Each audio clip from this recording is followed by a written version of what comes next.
Olá a todos, eu me chamo Jagla de Oliveira Ferreira.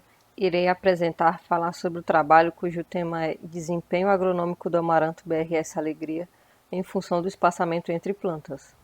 Logo aqui abaixo estão os nomes dos outros autores, que são Vitor Emanuel de Vasconcelos Gomes, Rosilene Oliveira Mesquita, Kessia Vanessa Gomes de Lima e Felipe Jader Lima da Silva. Bom, uma breve introdução. Atualmente já é possível notar certas mudanças climáticas que vêm ocorrendo, principalmente na última década. E esse tema tem sido bastante estudado em relação a como essas mudanças climáticas podem afetar a produção agrícola mundial. E alguns desses potenciais efeitos podem vir a ser a diminuição da produtividade de modo geral, desertificação de certas áreas ou até mesmo regiões, a erosão do solo, escassez de recursos hídricos e entre outros problemas. Então, esses efeitos podem vir a ser devastadores no futuro em relação ao abastecimento de alimentos, por exemplo. E então, algumas medidas devem ser tomadas e são recomendadas, como, por exemplo, a adoção de sistemas agrícolas mais diversificados e otimizados, também a utilização de culturas que sejam mais adaptáveis a estresses hídricos, térmicos e químicos. Também é recomendado para se atenuar esse problema. E uma das culturas que se encaixa perfeitamente no que eu falei anteriormente é a cultura do amaranto, que é um pseudo-cereal que possui uma elevada diversidade genética e plasticidade fenotípica. Também tem uma alta tolerância à seca, altas temperaturas e é pouco exigente do solo.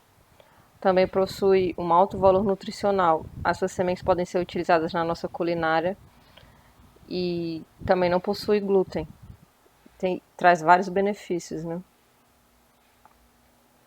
Bom, então, o objetivo deste trabalho foi avaliar como os diferentes espaçamentos entre plantas afetam o crescimento e a produtividade de grãos e biomassa em plantas de amaranto cultivar BRS Alegria.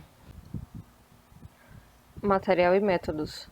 Bom, esse experimento ele foi conduzido na Fazenda Experimental Vale do Curu, localizado no município de Pentecoste.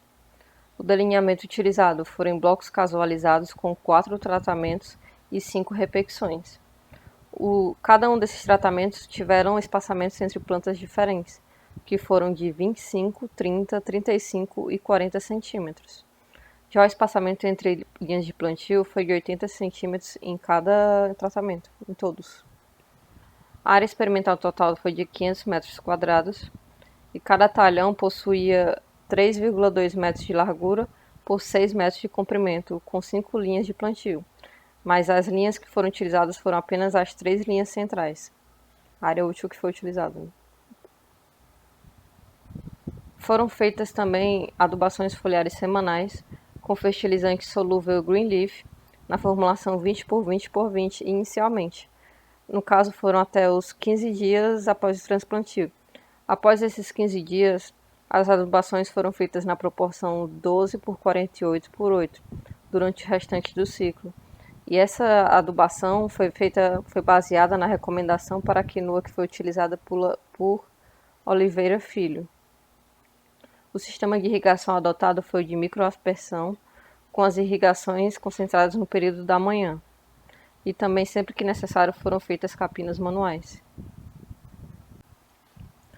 Para avaliar o crescimento das plantas, foram semanalmente avaliadas 3 plantas por parcela, onde foram mensuradas a altura da planta, que foi utilizada uma fita métrica desde o nível do solo até a altura do último nó. Foram também mensurados o diâmetro do caule, onde foi utilizado um paquímetro digital, o número de folhas por planta e a produção de biomassa, onde o peso fresco ele foi calculado 15 dias antes da colheita dos grãos. E após o material ser pesado, ele foi armazenado em sacos de papel e colocados em estufas com temperatura de 65 centímetros até que a massa ficasse constante para calcular material seco. E além do crescimento da planta, também foi mensurada a produtividade da cultura, onde aproximadamente 90 dias após o transplantio para o campo foram feitas a colheita. Né? Os dados eles foram submetidos à análise de variância utilizando o software Sysvar e as medidas elas foram comparadas por meio de testes de Tucker ao nível de 5% de probabilidade. Resultados de discussão. Bom, a variável produtividade e o diâmetro do caule, eles foram estatisticamente significativos, os únicos que foram. A produtividade de grãos. Em relação a essa variável, o maior rendimento, como podemos ver nessa tabela 1, foi quando o espaçamento foi entre 25 centímetros.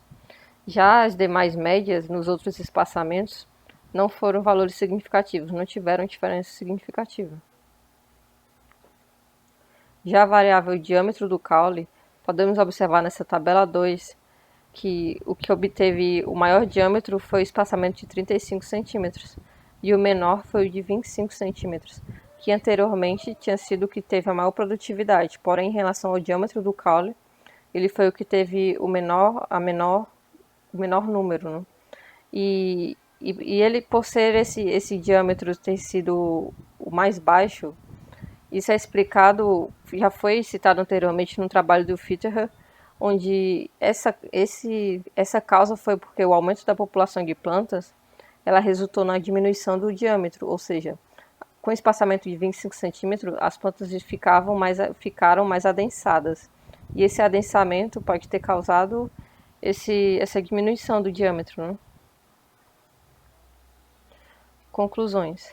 Então, nós podemos tirar que a altura da planta e a produção de biomassa da Amaranto BRS Alegria não foram significativamente afetados pelos espaçamentos adotados, como eu disse anteriormente. Apenas o diâmetro do caule e a produtividade que tiveram diferenças significativas, as médias, né? Também, para uma maior produtividade, recomenda-se a adoção do espaçamento de 0,25 metros entre plantas, mas também ainda recomenda-se a condução de experimentos com espaçamentos mais adensados para uma melhor avaliação do desempenho da cultura, principalmente aqui na região Nordeste, onde essa cultura ainda não é tão conhecida e nem tão estudada. Bom, aqui foram as referências que foram utilizadas para o trabalho. E é isso, obrigada.